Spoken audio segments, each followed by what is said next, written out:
이사야 27장 1절에서 6절의 말씀, 우리가 두 번째 듣는 말씀인데, 하나님의 선물 믿음과 구원이라는 제목의 말씀을 듣겠습니다. 하나님의 선물 믿음과 구원.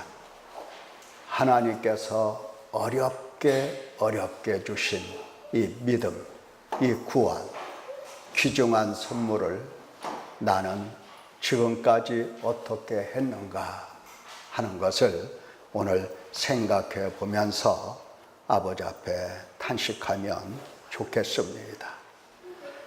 말씀을 듣도록 합니다. 구원이, 하나님이 주신 이 구원이 우리에게는 너무나 추상적으로 들립니다. 믿음도 마찬가지죠. 하나님께서 주신 이 믿음, 흔들리고 허탄합니다. 구원받았다고 말을 하지만 죽으면 천국 가겠지, 그 정도예요. 그 정도에 불과합니다. 죽으면 천국 가겠지. 하나님의 이 구원이라고 하는 것이 얼마나 추상적이면, 하나님께서 주신 이 믿음이 얼마나 관념적이면 죽으면 천국 가겠지, 그 정도일까? 하나님의 구원하심에 대한 이 구체성이 없는 겁니다. 하나님께서는 지금 여기,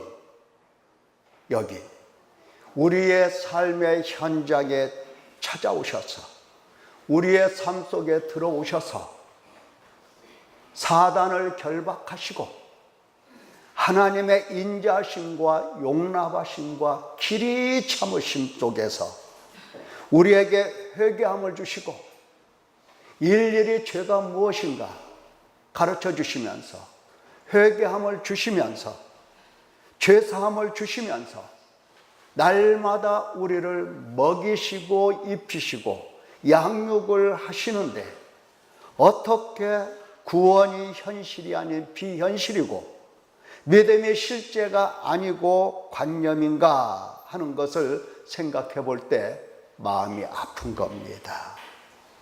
구원하신 하나님께서 얼마나 괴로우시고 이 슬퍼하실까? 죽어서 천국 가겠지.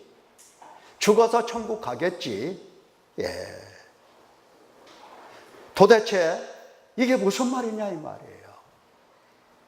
내가 지금 여기서 너의 삶 속에, 너 사는 현장 속에 들어와서 너 삶 가운데서 내가 지금까지 어떻게 했는데, 내가 너를 지금까지 어떻게 양육하고 어떻게 길러, 어떻게 너를 키웠는데 죽으면 천국 가겠지?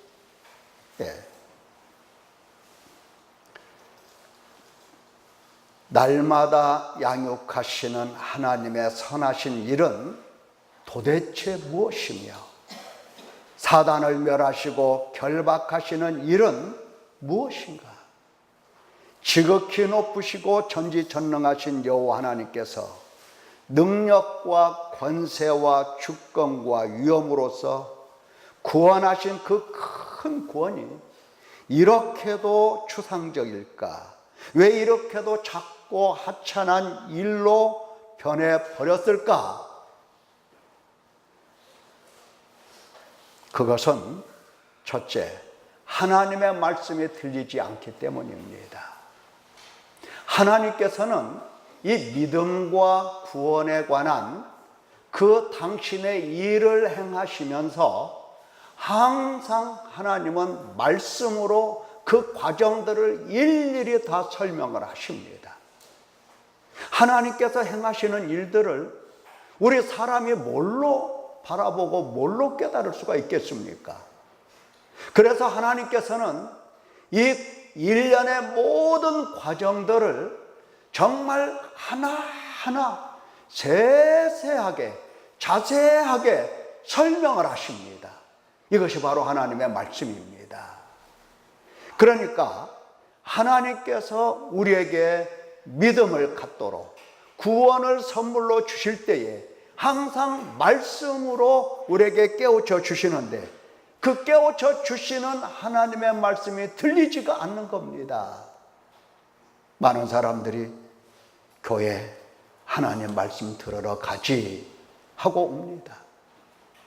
오는 거야 참 가상하고 고맙지만은 실제로는 하나님의 말씀이 안 들린다는 겁니다. 들리지 않을 뿐만 아니라 들으려고도 하지 않아요. 그러면서 겉표현은 하나님 말씀 들으러 가지, 이런 생각을 하게 되는 겁니다. 하나님의 말씀이 들린다면 자연스럽게 하나님께 집중을 하게 되는 겁니다. 하나님의 말씀이 들리면 자연스럽게 하나님께 주목을 해요. 우리 하라가 이제 태어난 지 얼마 안 됐지만, 그 앞에서 누군가가 어른거리면 따라 움직여요. 이렇게. 따라 움직여요. 보인다는 얘기죠. 만약에 소리가 나면 그 소리에 반응을 해요. 깜짝 놀란다든지, 뭔가 그 소리에 반응을 합니다. 생각해 보세요. 하물며 하나님께서 말씀하시는데, 많은 사람들이 하나님의 말씀을 듣는다고 하는데 실제로 들리면 그 눈과 귀와 그 마음이 어디로 향하겠습니까? 어디로 향하겠습니까? 당연히 하나님이죠. 하나님께로 마음이 향하면서 거기에 주목하고 집중하게 되는 겁니다. 인간 중에 아무도 하나님의 음성을 듣고 감히 그 음성을 무시하거나 모른 채 할 존재는 세상에 아무도 없어요. 아무도 없어요. 어느 주교가 하나님의 말씀을 들었답니다. 하나님 아버지, 성전 저 깊숙한 곳에 들어가 무릎을 꿇고 하나님 아버지 불렀답니다. 그러자 하늘에서 응답이 왔어요. 왜? 나 여기 있다. 그 주교가 더 이상 말을 못하고 깜짝 놀라서 죽었답니다. 기절하고 죽었대요. 하나님의 말씀을 인간이 듣는다고 한다면 그런 상태에 버금가는 것입니다. 들리지 않는 거죠. 들리지 않기 때문에 하나님이 주시는 구원, 믿음, 이게 다 값어치가 없어요. 하찮은 일이 되어버렸습니다. 들리지 않을 뿐이에요. 들으려고 노력도 없고 듣고 싶은 열망도 없고 반추나 묵상은 더더구나 없는 겁니다. 누가요? 우리가요. 우리가 그렇다는 거예요. 하나님께서 구원하셨다고 구체적인 실제를 말씀하고 계시지만 나는 그 말씀을 다 흘려 듣는 겁니다. 흘려 들어요. 하나님께서 경고하셨습니다. 그러므로 우리 들은 것을 더욱 유념함으로 온갖 정신을 다해서 집중하고 주목함으로 우리가 흘려 떠내려가지 않도록 함이 마땅하니라. 우리가 이같이 큰 구원을 등한히 여기면 무시하면 소홀히 여기면 등한히 여기면 무시하고 소홀히 여기면 관심을 두지 않으면 집중하고 주목하지 않으면 어찌 그 보응을 피하리요? 그 보응을 어찌 피할 거냐? 이 구원은 처음에 주로 말씀하신 바요, 들은 자들이 우리에게 확증한 바니 하나님도 표적들과 기사들과 여러 가지 능력과 및 자기의 뜻을 따라 성령이 나누어 주신 것으로서 그들과 함께 증언하셨느니라. 구원에 대한 말씀은, 믿음에 대한 말씀은 주께서 말씀하시는 거예요. 들은 자들이, 사도들과 선자들이 우리에게 전해준 거예요. 하나님께서 여러 가지 표적으로, 능력으로 증거하신 말씀이에요.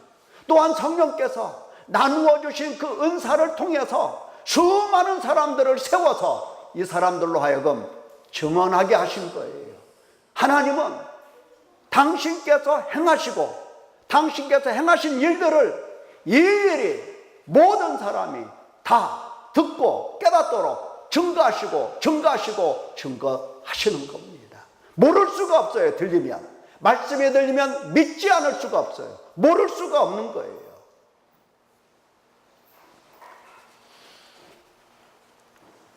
들리지 않다니, 그렇게 증거하시는 하나님의 말씀을 들으려고 하지도 않다니 들리겠냐고요. 자, 둘째로, 왜 구원이 그렇게 하찮게 되었는가 할 때에 귀로 듣기는 들어도 깨달음이 없어 사단이 말씀을 빼앗아갑니다. 사단은 공간이나 시간 제한 없습니다. 우리 주변에서 또 우리 안까지 들어와서, 우리 안에, 우리 속까지 들어와서 사탄이 언제라도 우리를 죄 아래로 사로잡아 가는 겁니다. 원래 그랬으니까, 원래. 기억력이 나빠 금방 잊는다고 속이면서 빼앗아갑니다. 빼앗아가려고 작정한 사탄, 호시탐탐 우는 사자처럼 삼킬자를 두루 찾는 사탄, 말씀을 듣고 깨달은 것처럼 기뻐하면 더욱더 사탄은 환난과 시험 속에서 우리를 두렵게 하고 위협하면서 결국은 말씀을 빼앗아갑니다. 하나님의 말씀을 빼앗아가면 그 말씀을 알았다고 기뻐하고 좋아하고 나 이제 예수님을 믿겠다고 결심한 사람이라 할지라도 하나님의 말씀을 빼앗기기만 하면 믿음이 뭐고 없고 주님을 금방 배반합니다. 믿음도 뭐도 없어요. 아무것도 없어요. 어제까지는 펄펄 뜨겁게 주님 사랑합니다, 내가 주님을 위해서 목숨을 바치고 내가 헌신하겠습니다 했다 할지라도 사탄이 말씀 탁 뺏어가면 아무것도 아닙니다. 주님을 배반해버려. 만약 그것이 여의치 아니하면 사탄은 우리 심령 속에 걱정과 근심거리를 한아름 안겨주면서 하루 종일 근심하고 걱정하게 만듭니다. 하루 종일, 밤낮 없이. 그래서 말씀이 열매 맺지 못하게 합니다. 말씀이 있어도 없는 것과 다름이 없습니다. 신이 말씀하셨어요. 길가에 있다는 것은 말씀을 들은 자니 이에 마귀가 가서 그들이 믿어 구원을 얻지 못하게 하려고, 믿어 구원을 얻게 하시려고 말씀을 주시는데, 믿어 구원을 얻지 못하게 하려고 마귀는, 사탄은 말씀을 그 마음에서 뺏는 것이요, 바위 위에 있다는 것은 말씀을 들을 때에 기쁨으로 받으나 뿌리가 없어 잠깐 믿다가, 믿는 것도 잠깐이에요. 잠깐 믿다가 시련을 당할 때에 배반한 자요, 가시떨기에 떨어졌다는 것은 말씀을 들은 자이나 지내는 중 이생의 염려와 재물과 향락의 기운이 막혀 온전히 결실하지 못하는 자요. 주님 말씀하셨어요. 주님, 자기 스스로 사탄을 이길 사람은 이 세상에 아무도 없습니다. 제 아무리 믿는다고 작정하고 결심해도 사탄은 예수 그리스도, 우리 주님을 의심하게 하고 부인하게 하고 믿지 못하게 하는 겁니다. 내가 주를 위하여 죽겠다고 각오했다고 수제자 베드로조차 사탄이 그 안에 들어가 그를 넘어지게 하였습니다. 예수님 말씀 잘 아시잖아요. 시몬아, 시몬아, 보라, 사탄이 너희를 밀가부르듯 하려고 요구하였으나 그러나 내가 너를 위하여 내 믿음이 떨어지지 않기를 기도하였노니 너는 돌이킨 후에 사탄이 너를 밀가부려고 청구하였으나 그것을 따라서 네가 믿음 떨어질 것이나 돌이킨 후에는 내 형제를 굳게 하라. 주여, 내가 주와 함께 오게도 죽는데도 가기를 각오하였나이다. 각오하였다고? 네가 각오하였다고? 베드로야, 오늘 닭 울기 전에 네가 3번 나를 모른다고 부인할 것이다. 너 나 모른다고 부인할 거야. 각오했다고? 각오한 거야? 결심한 거야? 처음부터 베드로는 사단에게 매인 사람입니다. 베드로가 사단에게 매있다고 한다면 우리는 어느 정도 있겠습니까? 우리는 사단의 존재와 계략과 방해를 이겨낼 수가 없는 겁니다. 예수님께서 고난받으실 때를 이용하여 베드로의 믿음을 뚝 떨어지게 만들었어. 사단이 베드로의 믿음이 뚝 떨어지게 만들었어. 뚝 떨어지게, 믿음이 하나도 없게 만들어. 3년 동안 예수님께서 그렇게 공들여서 믿는 사람 만들었는데 한순간에 믿음이 톡 떨어져서 주를 몰라, 이런 사람 돼버렸어. 사탄이 이렇게 만든 겁니다. 주여, 내가 주와 함께 오게도 죽는데도 가기를 각오하였나이다.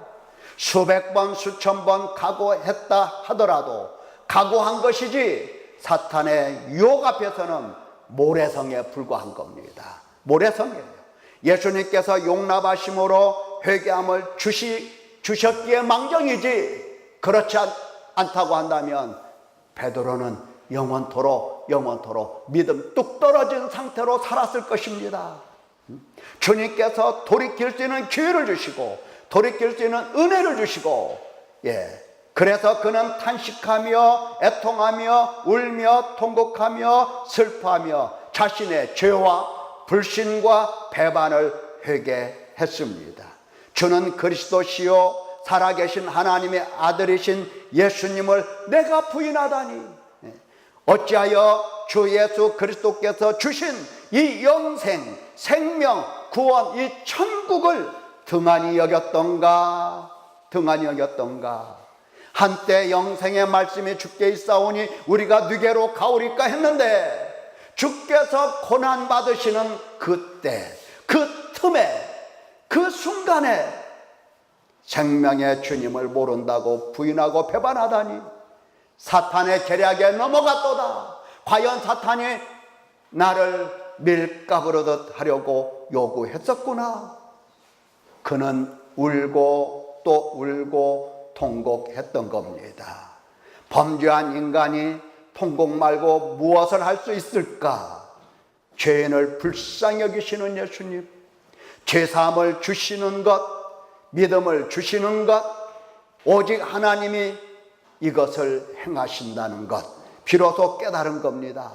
믿음을 주시는 것, 이거 하나님이 주시는 거예요. 내가 믿겠나이다. 내가 믿나이다. 주는 그리스도시요 살아계신 하나님의 아들이심을 내가 믿나이다. 내가 압니다. 소용이 없어요. 소용이 없다고요. 믿음은 하나님이 주시는 것, 예수님이 주시는 것. 결국 베드로는 통곡한 후에 성령을 받고 생명 얻는 회개를 하고 비로소 예수님을 알게 된 겁니다. 확실하게 믿게 된 겁니다. 자, 예수님께서 돌이키도록 은혜를 주시고 그는 죄를 깨닫고 그는 통곡한 그에게 성령을 보내주시고 생명 얻는 회개를 하게 하시고 결국은 예수 그리스도를 믿는 사람 되게 하신 거예요. 믿음이 무엇입니까? 선물이에요. 하나님이 주신 선물이에요. 구원이 무엇이에요? 하나님의 선물이에요. 그래서 그는 이렇게 외치는 겁니다. 목숨 걸고 외쳤죠. 다른 이로서는 구원을 받을 수 없나니 천하 사람 중에 구원을 받을 만한 다른 이름을 우리에게 주신 일이 없음이라 하였더라. 목숨 걸고 예수님을 증거했습니다. 목숨 걸고. 목숨이 두려워서 나 몰라 했던 그가 성령 받고 생명 얻는 회개를 함으로써 이제 비로소 예수님께서 누구신가를 명확하게 알아차린 사람이 되었던 겁니다. 사랑하는 성도 여러분, 나에게 있어서 구원은 무엇이며 예수님은 어떤 분이십니까? 능히 사탄을 대적하고 물리칠 수 있습니까? 나의 믿음은 어떤 믿음입니까? 정말로 나는 믿습니다, 각오한 믿음입니까? 아니면 하나님께서 내게 믿음을 선물로 주신 믿음입니까? 선물로 주셨어요. 선물로. 나에게 있는 이 구원은 무엇입니까? 나 구원받았다고 생각하는 것입니까? 아니면 하나님께서 선물로 나에게 주신 구원입니까? 도대체 무엇이냐고요? 무엇입니까? 시험, 환난, 고난의 때라도 믿음 떨어지지 않을 수 있겠습니까? 믿음 떨어지지 않아. 늘 뚝 떨어진 믿음 가운데서 구원받았다고, 구원받은 사람이라고 이렇게 말한 것 아닙니까? 실제로는 하나님이 주신 믿음과 이 구원 등한히 여기면서, 등한이라고 하는 것은 소홀히 여기는 겁니다. 무시하는 거예요. 관심도 없는 거예요. 관심. 하루 삶 속에서 하나님이 주신 이 구원을 가지고 그렇게 기뻐하고 감사하고 몇 번이나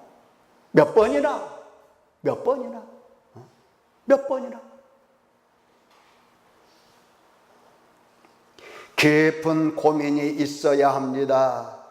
우리의 구원은 실제이고 매일 일상에서 체험하는 구원이고, 구원이 우리 삶의 근간이고 당연히 그래야 되는 겁니다. 그러니까 구원받은 사람은, 구원을 선물로, 믿음을 선물로 받은 사람은 구원의 기쁨이 있고, 구원의 감사가 있고, 구원의 영광이 있고, 구원의 찬송이 있는 것입니다.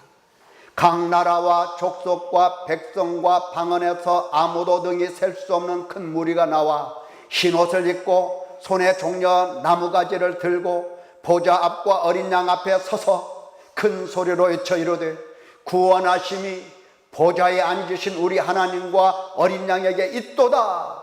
아멘. 찬송과 영광과 지혜와 감사와 존귀와 권능과 힘이 우리 하나님께 세세토록 있을지어다. 아멘. 이렇게 노래했잖아요. 구원받은 사람들 이렇게 노래하잖아요. 노래. 당연 죄에서 구원하신 우리 주 예수 그리스도께는 내 인생에 있어서 지고의 가치, 최고의 우선순위가 되어야 합니다. 무엇이든지 내게 유익하던 것을 내가 그리스도를 위하여 다 해로 여길 뿐더러 또한 모든 것을 해로 여김은 내 주 그리스도 예수를 아는 지식이 가장 고상하기 때문이라. 내가 그를 위하여 모든 것을 잃어버리고 배설물로 여김은 그리스도를 얻고 그 안에서 발견되려 하매니.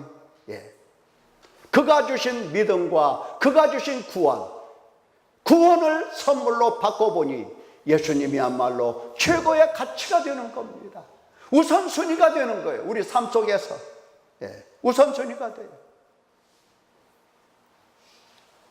행여나 예수님 때문에 내가 피곤하지 않을까? 행여나 예수님 때문에 내가 시간 허비하는 것은 아닐까?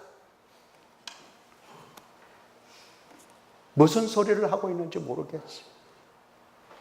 먹고 살기 바쁘다고요? 먹고 살기 바쁘다는 거, 그것은 아닙니다. 먹고 살기 바쁘기 때문에 찬송을 못해요. 먹고 살기 바쁘기 때문에 예수님이 가치가 없어요. 그렇게 바쁘면서도 할 건 다 하죠. 막 카톡해. 바빠 죽겠는데 막 카톡을 해요.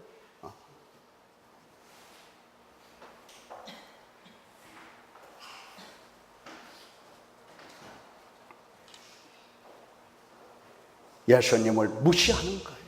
그만 무시하세요. 그만하세요. 예수님을 등한히 여기는 거, 구원을 등한히 여기는 거 그만하시라고요. 그만해야 됩니다. 어디 예수 그리스도께서 구원을 등한히 여기는 믿음을 믿음이라고 하시던가?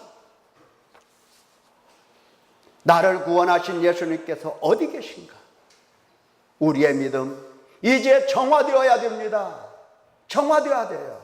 우리의 믿음이 점점 완숙되어야 되는 겁니다. 성장해야 돼요. 성장해야 됩니다. 예. 어떻게 성장할 것입니까? 어떻게 우리의 믿음이, 우리의 구원이 실제가 되고 어떻게 정화가 될 것인가? 우리 주 예수 그리스도께서 주신 이 선물, 아니 선물 받아봤냐고요. 선물. 믿음 구원이 선물이기에 어느 시대를 막론하고 동일한 과정, 동일한 방법으로 주십니다. 하나님께서 주시는 이 선물을 기분 따라 그냥 원칙도 없고 그냥 아무렇게나 야, 너 가져라 던져주는 선물이 아니에요. 하나님께서 선물로 주시는 이 믿음과 이 구원은 반드시 규칙이 있고 규정이 있는 거예요. 그게 무엇인가? 죄인을 불러서 죄인을 부르는 겁니다. 죄인이 아니면 하나님께서 이 구원, 이 믿음, 선물 주실 리가 없어요. 죄인을 불러서 회개하게 하시는 겁니다. 죄가 무엇인지를 일러주시고 죄를 찾게 하시고 죄를 깨닫게 하시고 그래서 이 죄에 대해서 탄식하는 마음을 주시는 겁니다. 이게 바로 회개예요. 어떤 사람은 이거 고쳐야 되는데 고쳐야 되는데 나 이거 못 고치네 그러면서 그냥 말라가요. 양심의 고통 때문에. 이것도 잘못된 거예요. 양심의 고통 없는 것도 문제지만 양심의 고통이 잘못되어서 이거 고쳐야 되는데 우리 주님은 고쳐주시는 분이세요. 사람을 새롭게 만드시는 분이십니다. 믿기를 축원합니다. 사람을 새 사람 만들어주시는 것이 주님이세요.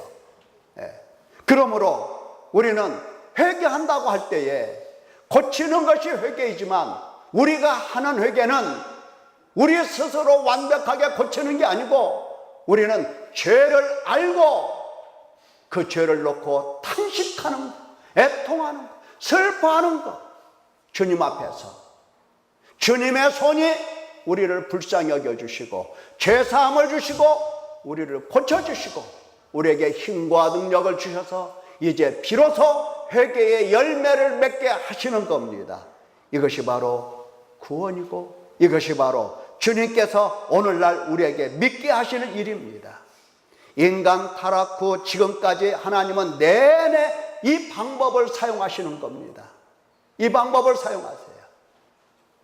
우리가 이사야 27장까지 계속해서 말씀을 들었지만 하나님이 하시는 일이 그거잖아요. 사탄을 멸하시고 당신 백성의 죄를 사하시고 이거예요. 이 말씀이에요. 부르시는 예수 그리스도, 회개하게 하시는 예수 그리스도, 죄사함을 주시는 예수 그리스도, 구원과 믿음을 주시는 예수 그리스도이십니다. 그러니까 믿음, 구원을 선물로 받는 사람들의 이 특징이 이렇더라고요. 어떤 사람들이 우리 하나님으로부터 구원과 믿음을 선물로 받느냐 할 때에 첫째 보니까 하나님과 하나님께서 하신 일에 집중하고 주목을 합니다. 놀라운 거예요. 하나님을 주목해요. 보이지 않는 하나님께 마음을 두는 겁니다. 자기 주관에 치우치지 않습니다. 자기는 비우고 버립니다. 사도들과 선자들을 통해서 성령으로 자세하게 다 기록해 놓으신 하나님 말씀에 집중하고 주목한다는 뜻입니다. 하나님을 주목한다. 하나님께 집중한다. 뭘로? 어떻게? 그것은 사도들을 통하여, 선자들을 통하여 기록하신 그 말씀을 집중하고 주목한다는 뜻입니다. 어려서부터 성경을 알았나니 성경은 능히 너로 하여금 그리스도 예수 안에 있는 믿음으로 말미암아 구원에 이르는 지혜가 있게 하느니라. 우리 구원에 관한 모든 정보, 모든 지혜, 지식을 다 성경에 담아 두셨습니다. 주목하라는 거예요. 주목하라는 거. 성경은 수면제가 아니에요. 주목하라는 거죠. 집중해서 듣고 항상 주목하고 항상 묵상을 합니다. 말씀이 마음 한가운데 있는 겁니다. 절대 바쁘다, 시간 없다 하지 않습니다. 믿음과 구원받을 사람들은 하나님의 말씀이 그 영혼 안에 항상 머물러 있어요. 시간 없다, 바쁘다 하는 사람 마음속을 들여보다 보면 친구밖에 없어요. 친구. 그렇게 바쁜데 친구는 있어요. 그렇게 바쁜데 미워하는 그 대상, 그 사람은 항상 자리 잡고 있어요. 아니, 바쁜데 미운 사람이 항상 어떻게 있어요? 거짓말이에요, 그것도. 바빠도 하나님의 말씀은 우리 마음속에 있는 겁니다. 이게 구원을 선물로 받는 사람들의 모습이에요. 이 세상에 바쁘지 않은 사람이 어디가 있겠어요? 다 바빠요, 다. 그러나 구원을 선물로 받는 사람들은 하나님의 말씀이 그 마음속에 항상 머물러 있어요. 특징이지요. 자, 둘째, 하나님 말씀 들을 때에 말씀 안에서 죄를 찾고 깨닫고 탄식하며 애통합니다. 구원을 선물로 받는 사람의 모습이에요. 애통해요. 애통합니다. 애통할 때에, 우리가 탄식할 때에 반드시 성령 하나님은 오십니다. 반드시 오셔서 생명 얻는 회개를 하게 하십니다. 회개는 사람이 하는 것 같아도 성령께서 하게 하시는 거예요. 하게 하시는 겁니다. 그래서 성령께서 오셔서 생명 얻는 회개를 하게 하시는 겁니다. 그분이 생명 얻는 회개를 하게 하실 때에 회개하는 사람은 믿음과 구원을 선물로 받게 되는 겁니다. 회개하지 않고 진리이신 예수님께 이를 수 없는 겁니다.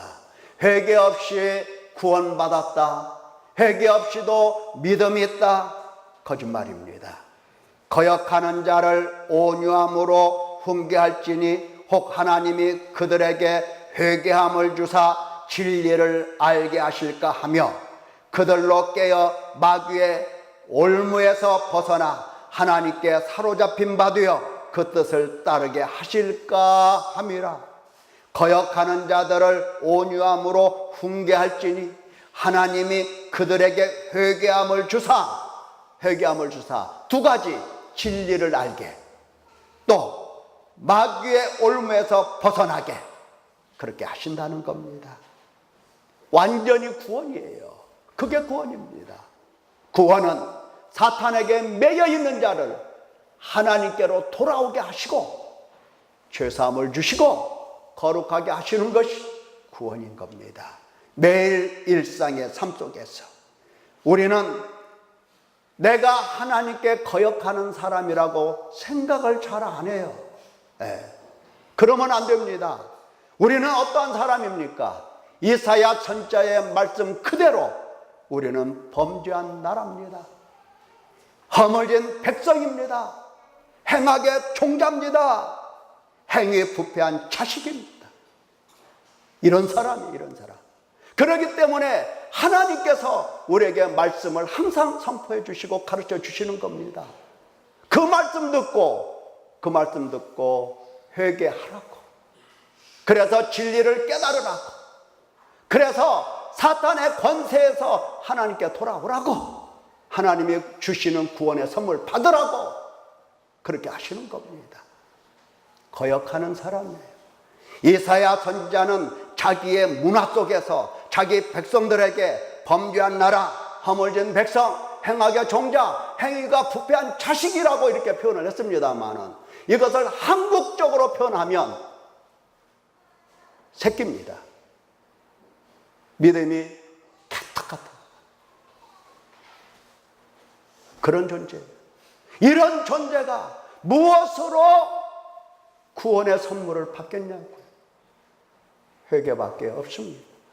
오늘도 하나님은 우리에게 회개하도록 주의 말씀을 우리에게 증거해 주셨습니다. 제발 떨어진 믿음으로 살지 말라고, 하나님의 구원을 귀한 선물로 주셨는데 다 팽개치지 말라고, 팽개치지 말라고.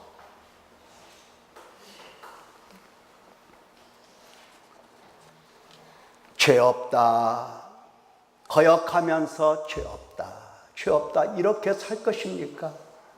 만일 우리가 범죄하지 아니하였다 하면 하나님을 거짓말하는 이로 만드는 것이니, 또한 그의 말씀이 우리 속에 있지 아니하니라.